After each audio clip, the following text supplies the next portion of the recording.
Living Proof Radio is often praised for its ability to connect with listeners on an emotional level and inspire them to pursue their passions. Stories of ordinary people overcoming challenges and achieving extraordinary feats. These stories tap into universal human experiences of aspiration and struggle and can help listeners feel motivated and empowered. For weekly episodes and full length, visit patreon.com/livingproofnewyork. Actually, maybe like late 1975 when I saw this car that Blade did, and it was laid up in my station. So it wasn't something that was, kind of in motion, and I was, busy trying to decipher what it said. It was right there, and it was laid up quietly, and it was an amazing car. He had like these dancing girls going across the car, and I realized that, maybe it was something that was not random. It couldn't have been random, but it was also kind of creative. And he kind of answered a couple of the questions, but in another way, it opened up a whole world of other questions that I had about it. And I just became seduced by the whole notion of, painting your name on the side of a subway car. So in that year, I entered the High School of Art and Design. And it happened that there were a lot of writers that went to that school and continued to go to that school years after. And when I started meeting, some of those people, some of them were big writers, some of them weren't, I started to get a better picture of what the culture was about, and that it was very premeditated, their action, and it wasn't random. I don't know if I would call it art yet, but I knew that it was something creative, and being a part of that, it pretty much kind of took over my whole life. Yeah, wow. So the first one you saw was the Blade. The first one that, maybe not the first piece that I saw, but the first piece that I was able to study was Blade's piece, and look at it, for more than just a few seconds. Yeah. His paint control on that car and his color combinations and the fact that he incorporated his name with these comic characters really kind of spoke to me. Mm-hmm. What's interesting too is that it's like kind of during a time period where you can't just go on the internet. You can't even, there's not as many readily accessible ways to learn about this thing. You're more so learning about it in real time. You're seeing it in real life. You're seeing the trains go by, and that's kind of where you're picking up your influence from. And it's creating this like microcosm of a community that's influencing itself in real time with not that many external factors coming in. And it's very localized, like in the city. It's not getting influence from across the country, how we are, today. Yeah, all of that is correct. It was a very insular society. And, this is pre-internet. So most of the information was either passed down from older writers, or it came about through experience. And I feel like my evolution as a writer, it kind of took at least a few years before I was able to choose a name, to get up, to know about spots, to know how to get paint, and to have any kind of semblance of paint control as far as what I was executing. All that came about, as I said just a minute ago, it really took over my whole life because it was a search of gaining this type of knowledge. Yeah, was it hard to learn about that stuff? How are you even learning about it? I was learning about it through word of mouth and through, one of the places that I hung out was 149th Street in Grand Concourse, the Writer's Bench. And I would hang out there after school and meet other writers. So you're just kind of gaining this knowledge through social experiences with other writers. And as I said, I went to school with a lot of writers. So I was spending time with them in the lunchroom, making sketches and trading black books and things like that, looking at photos, just talking about shit. So, yeah. Yeah, it was during a time period too where people are really into, they still are today, but during that time period, it seems like you had no choice but to be super resourceful, make your own stuff, source your own caps, clean the caps. You can't just, let's say, buy a pack of 90 specifically made for graffiti. You can't get markers specifically made for graffiti. You're learning about inks and you're learning about really alchemy and making tools and being resourceful. Also, the availability of colors was very limited. So when you look at these masterpieces that were done in the early 80s, early and late 70s, throughout the 70s, you're looking at things that were done with a very limited palette, of colors according to the brand. I think that maybe Krylon had the most variety, which wasn't a whole lot. But in terms of consistency, Red Devil and Rust-Oleum was probably better. But again, like there were 3 caps that we could use. You could use a stock cap that was found on the can. You could use a Jafome cap that was found on Easy Oven Spray Starch. You could use a Niagara cap, which was also a kind of spray starch. Oh, sorry, Jafome was on an oven cleaner. So those are like the 3 caps that were kind of available. And maybe once in a while you can find something else, but they were the most popular. Yeah, and then also the Krylon paint itself was not bad. Some colors were, some not. It really would depend on the color. And again, that's sort of by experience you learn those things. Some colors were kind of watery, tended to drip more. Others were kind of a heavier consistency, and you could work with that better. Red Devil seemed to be a bit of like low pressure paint, so you could also work with that really well, especially the original brand, the Red Devil. But yeah, it was a few years, of really immersing myself in all that and learning about it. Now, I mean, riders are kind of, I'm not going to say they're spoiled, but I see how they're able to develop much quicker because of the variety of caps that they can use and the variety of paint that's available.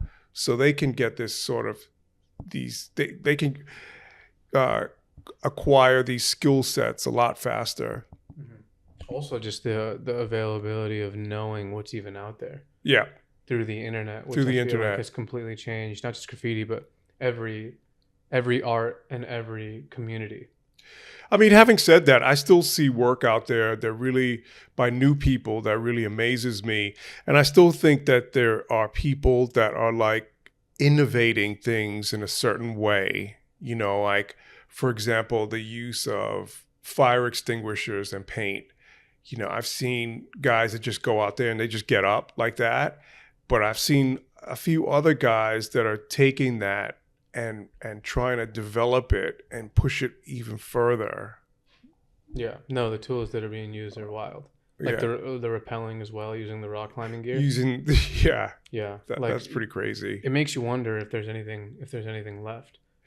I'm sure there definitely is, but it's just how far people want to take it, how far they really want to push it.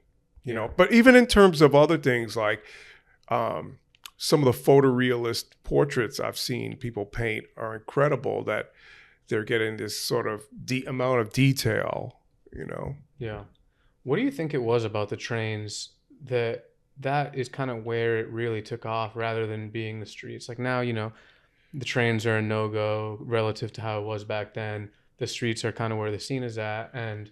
But it really took off and created this whole movement with the trains, specifically the trains, which is also what the city is super anti. Even today, like the super city anti-train, if you want to get, police to show up to your crib, go paint a train, versus you paint the street, and it's I guess much safer in that regard. So yeah, I guess being there and experiencing it firsthand, what do you think it was about this?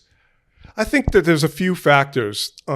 One of the most obvious things is like the perfect surface and the perfect way to kind of get your name around the city. I always felt that after I did a piece, I did it and it kind of took a life of its own and kind of went out throughout the city on its own.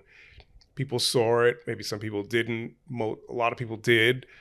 So that's one factor. But the other factor, too, which makes it really controversial, is that it seems to be a symbol that the city's not 100% in control, that citizens are in control as well. and it's a real symbol for that. And it's always been a political hot topic and a political target because of that. Yeah. Like the trains are just, I guess, a symbol of the city's infrastructure. They are definitely a very strong symbol of the infrastructure. And to be honest, a lot of people didn't like it, that weren't immersed in the culture, particularly, when you'd come into a car and it was totally bombed. Most citizens kind of really didn't really like that factor as well. So, politicians, police, they definitely looked at that as a way of saying, we've got to get a hand on this. We got to take back control. Yeah. So you started painting on trains. You started doing your thing. Do you feel like there was a purpose that you had behind it, maybe consciously or unconsciously, that you recognize now of why you were doing this thing? Something maybe you were seeking, or what graffiti was doing for your life at that time period? I before I got into painting trains, I was always into comics and drawing comics. I'm still into that. I'm still into drawing every day. And, I don't know if, when I was painting trains, if I would have considered it art, but I knew it was creative. And I don't think I would have spent that much time, which, as I said, was my whole life, doing something that wasn't creative. So it was always the creative aspect of developing different styles and color combinations and, doing my own characters to accompany my pieces that all made sense to me. Yeah. It also seems like the approach when it comes to painting trains has, I guess, like the things that they were doing back then, it seems like they weren't just trying to do a fill-in and be out. Although some people did, and you could do that, but you see these really, they're just like works on the side of a train. And there's concepts behind them. And sometimes there's even overlying messages aside from just, here I am, this is my name. Whereas now, because it's in the streets, you still see that sometimes, but a lot of it is raw, touch and go, like stick and move style vandalism. Would you say that was the case? That it was more maybe lended itself to creativity then? Well, the trains did. I mean, as far as painting streets, during that era, if you painted trains, you had very little interest in painting the streets because it just was not the same. Really? Not the same at all. I mean, the streets is kind of where it began, but once it sort of hopped over onto buses and trains, people love that kind of aspect of motion. And, I did paint walls back then, but really when I did, it was just kind of the waste paint. And there was no real message to that at all, just half full cans that I might have had. But when the streets really took over is kind of when the trains became less of an option, and then the streets became much more important to people. Whether you're doing throw ups, tags, or you're doing full color pieces, whatever it is that you're doing, the streets became more of an important part of the equation. How did you feel about it when the train movement started to come to its end? My time had ended before that, so I was smart enough to realize there was another generation coming up, and they were gonna put their word out there and make their presence known, and that was great. That was fine. But all the different subliminal missions and goals that I had kind of come to an end. Mm-hmm. And it was great that it kind of continued on for a bit further until it couldn't, and it took me a while to realize that the focus had changed, had shifted over to the streets. But eventually I did see that. Yeah. It wasn't until maybe the early 90s when I saw that, how important the streets were. And really one of the things that factored into that was zines that were made. The first one was done by Phase 2 and Dave Schmidlap, the IGT. But then it quickly took on. There are others, Flashbacks, On the Go. And then also on a global level, there were tons and tons of zines. So that really also helped you to see what other people were doing. And I realized that, yeah, okay, walls and streets, this is kind of where it's at now. Yeah, yeah. Yeah, that's something I wanted to talk about, is your transition away from painting trains as your main thing. When did that thought start to come into your head that it's time to allow the next generation to do their thing and for you to transition into the next stage of your life? Because I feel like that's something that a lot of graffiti writers aren't really thinking of. It's kind of like this is just not a thought, you know what I mean? Whereas for you didn't have to be forced into doing it. It was more so a choice, and seems like it seems like you made the right one. But yeah, how old were you? When did this start coming into your brain? Well, I was in the early 80s, and I started to I was still painting trains, and you know, I had painted with a lot of people, some of the best people from that era of the mid 70s to the early 80s.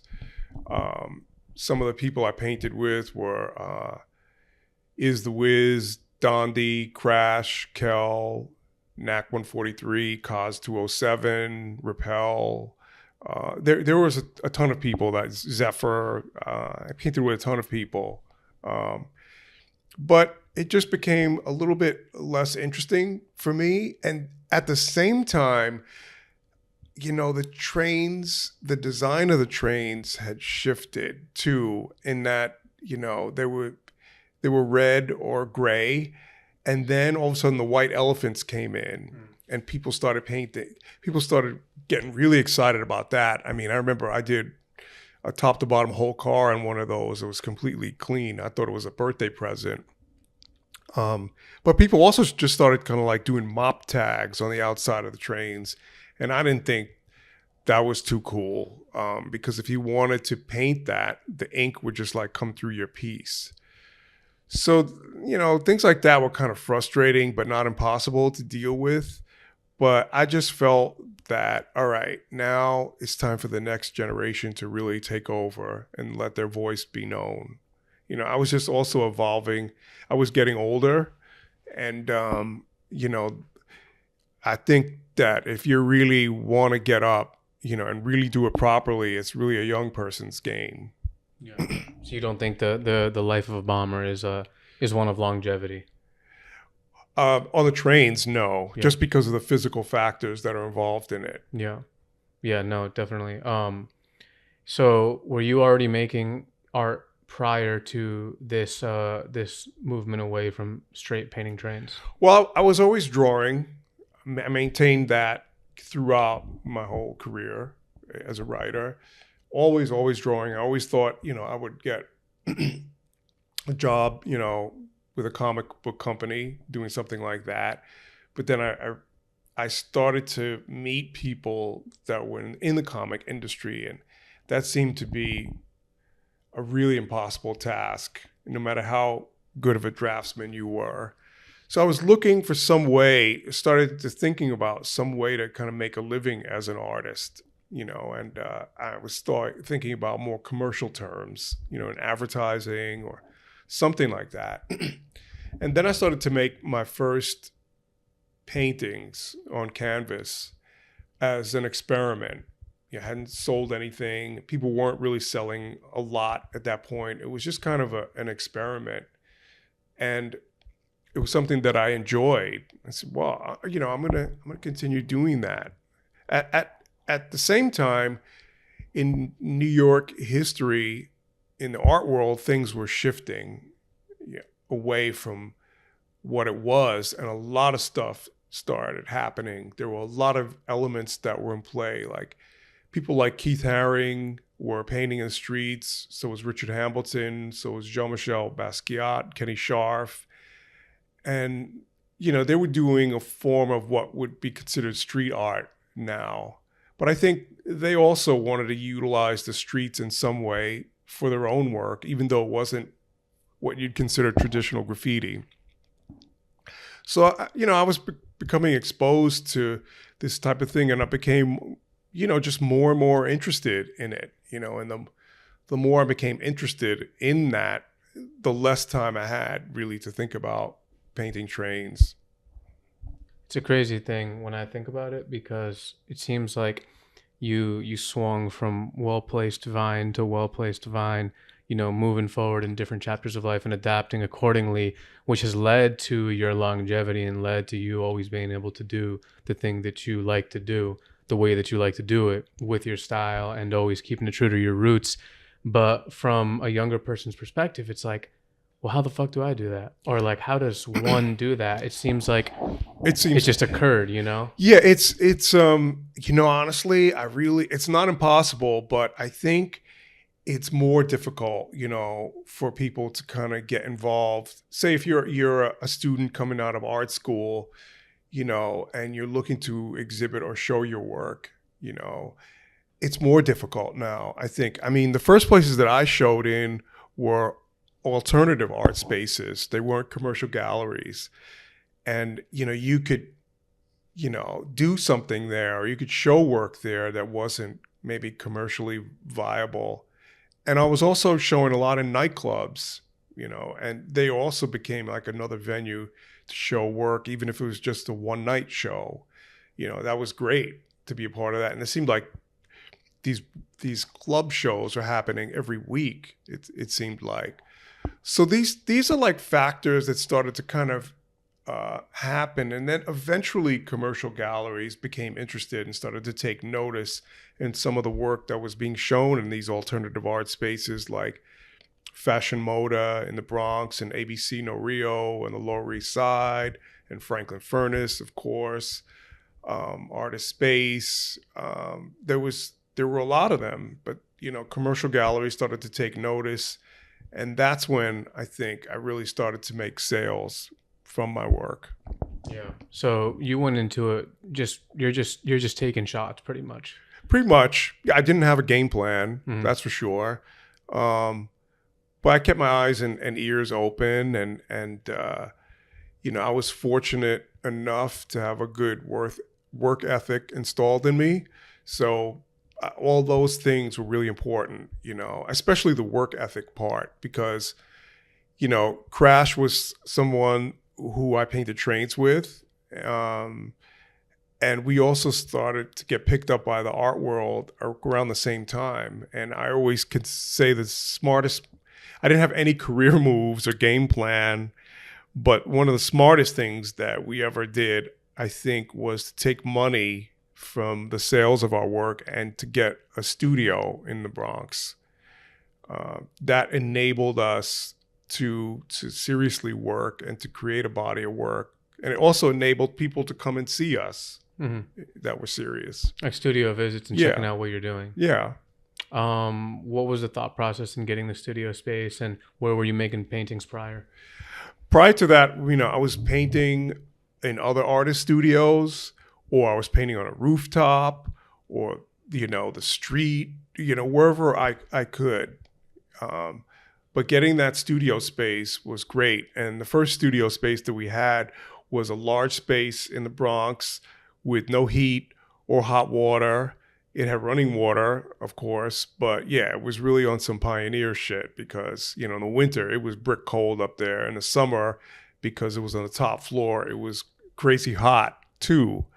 But it didn't really matter, we just worked with those things. And, we had no phone there, which also enabled us to seriously work.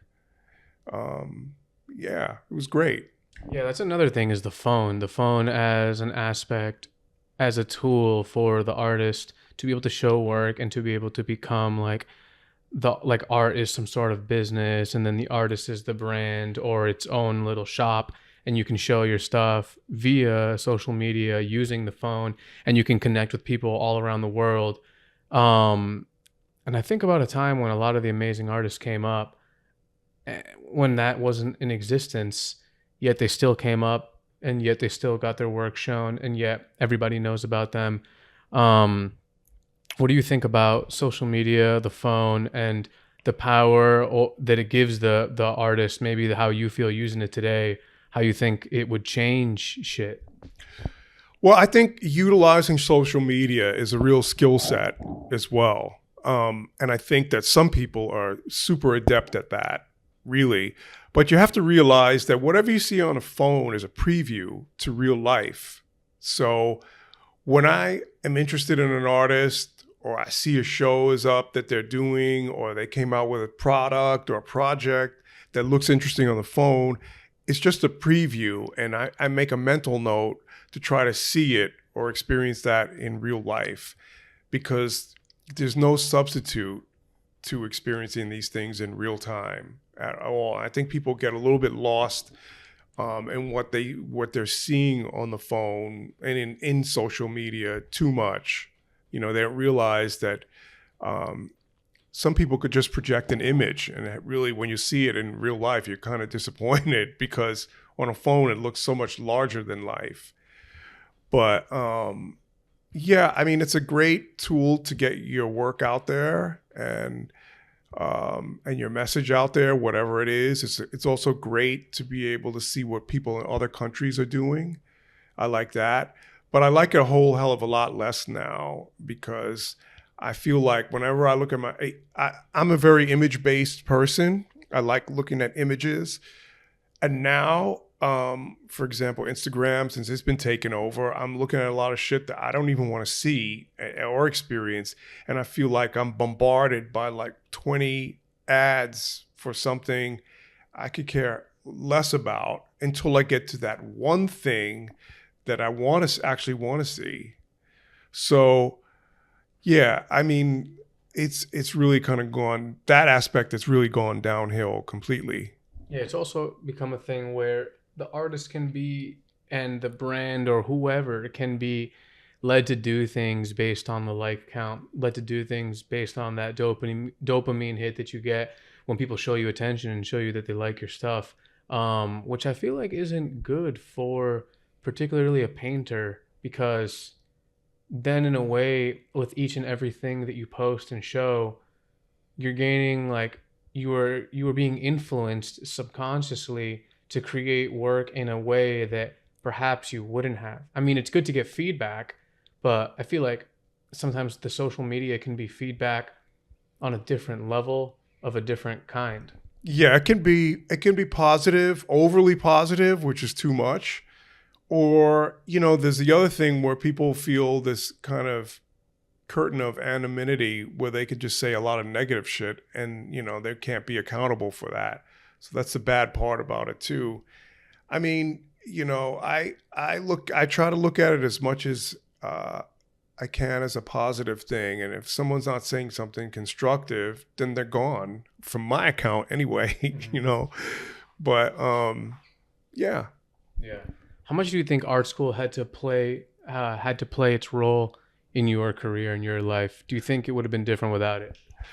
Okay, so I was really excited to go to the High School of Art and Design, because before that I was just a class artist, but art and design enabled me to meet other artists, and that was amazing. And really, that was my art school.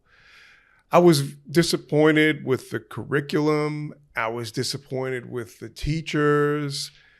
This is just my own personal experience then. There were courses that I wanted to take that weren't available when I went there because they had to cut back because of budget cuts.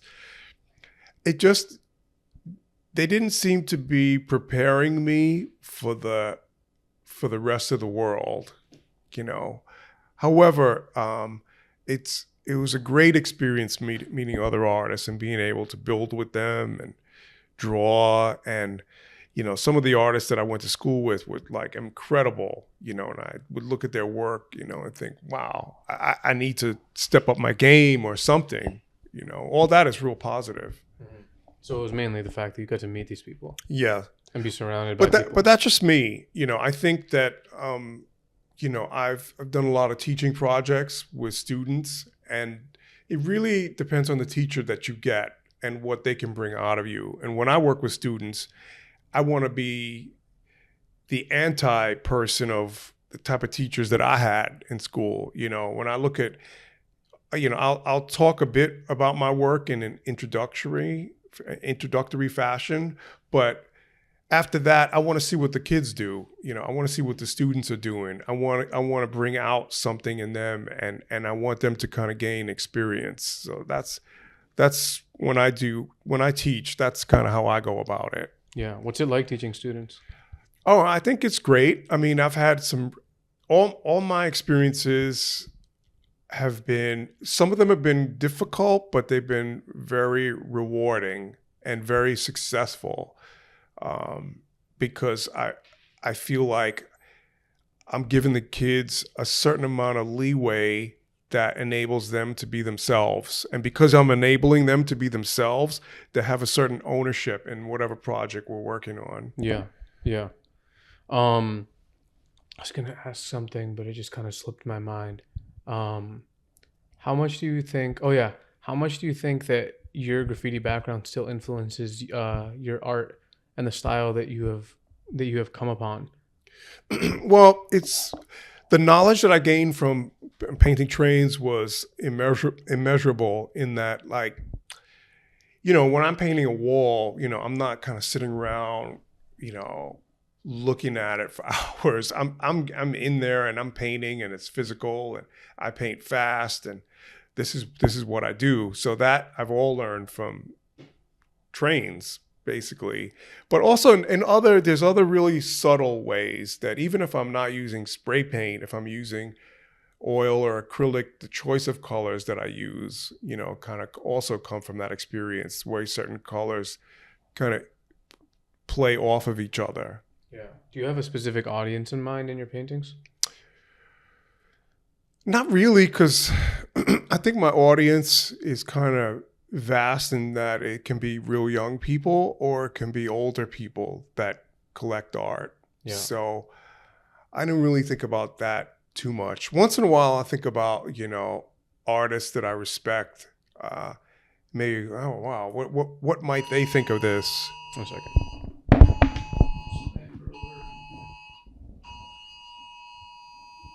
Yo, I knew it. It says, you know what's crazy? I don't know if you felt it, but the shit just said 4.7 magnitude earthquake has occurred in your area. And before you got here, I was sitting here and this room started shaking. And my cat was like, you know what I mean? And the room started shaking, and I was like, yo, is that a fucking earthquake? I've never felt one before. So then I go look outside, and I don't see anything crazy. I don't see anyone freaking out or anything. But I'm like, yo, everything just shook. 100% just shook.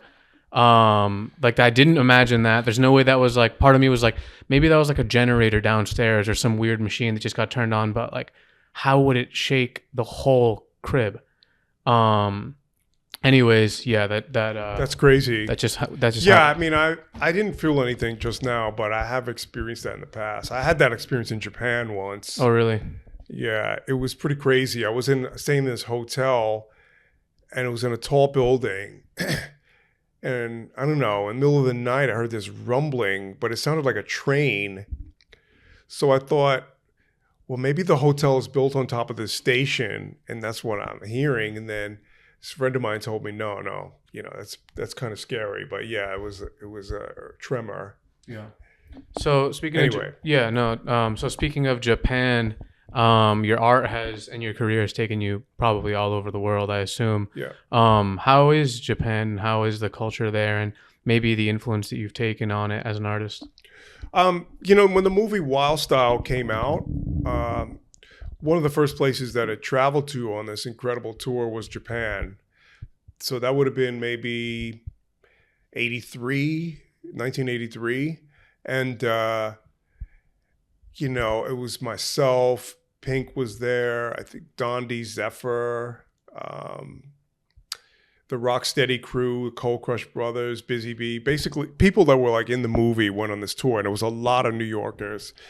So, some of the things that we did were these shows for TV, live, and the Japanese audience was just kind of, I can't say that they went wild at all. If you listen to the tapes or look at it, they're very reserved about it because, one, the rappers are, speaking in English, so they didn't understand that. But, they were just kind of amazed by it. I mean, I think the one thing that they could relate to was like the Rocksteady crew and breakdancing and I think that they looked at that and they could relate to it a bit more. Even in graffiti, no, they just looked at it it was from outer space, but they were interested in it, and gradually it started to become more popular there.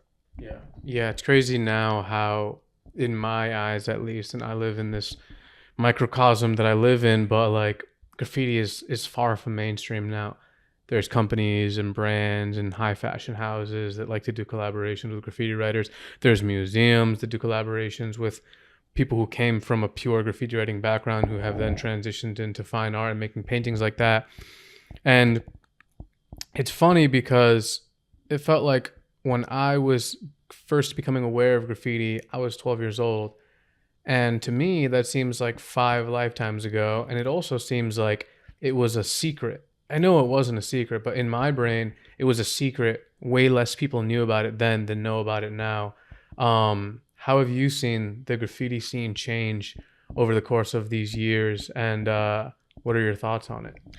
I'm kind of thankful in a weird way that it was a pretty secretive thing when I began, and it was very insular, and it gave the work a chance to evolve without any outside interference now at all. And opportunities were pretty much non-existent then.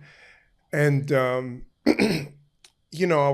I am fortunate also to see gradually how that changed. Even with all the things that were happening in the early 80s, the general public's perception of it was still pretty bad, and the way that we were being handled was still pretty bad. And I want to say it wasn't until sometime in the 90s when that really started to change a bit and come around, and people started to look at it in a different way, and and be able to differentiate certain things. But I mean, I think that it's all good. I mean, when I paint the wall now, I feel like I'm using all these amazing colors, and I have this array of caps to use. It's almost like I'm not retired, but it's almost like a retirement present. Then I'm able to have this access to these things now. Yeah. Do you make a distinction between graffiti and between making your paintings, and how do you make that distinction? Is it even related to you? Yeah, I mean, the distinction to me is really about the approach, but it's all a part of what I do. I most of it is studio work, but I still do murals. I still do walls. I still draw. I still keep up with all this stuff. And it's all a part of me as a whole. My approach to working in a studio is different from my approach to painting a wall, because painting a wall, for example, is on so much of a bigger scale and so much more physical. It still requires, planning, in order to do that. So it's a little different. And when I'm working in the studio, I have a lot of time to work on, a single painting, but there's a lot of thinking involved in it. So, and even after I think a work is finished in a studio, I like to have it around a little bit and see if I need to change anything or whatever. And I'm prolific in the studio, but at the same time, I spend a lot of time on each work. Mm-hmm. Which is contrary to painting a train. Completely. Where you got to really be in and out. And coming from that world to then being in the studio space, it's just 2 completely different settings. Completely, but at the same time, some people were able to, not everyone, but some people were able to kind of make that jump easier than others. Not because of some opportunity, but because more of their mindset. Yeah.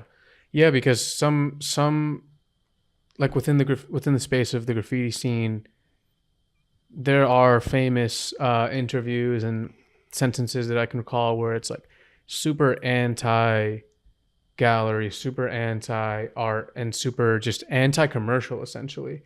And I feel like I understand that perspective from like an extreme purist, like pure raw vandalism for the sake of getting up.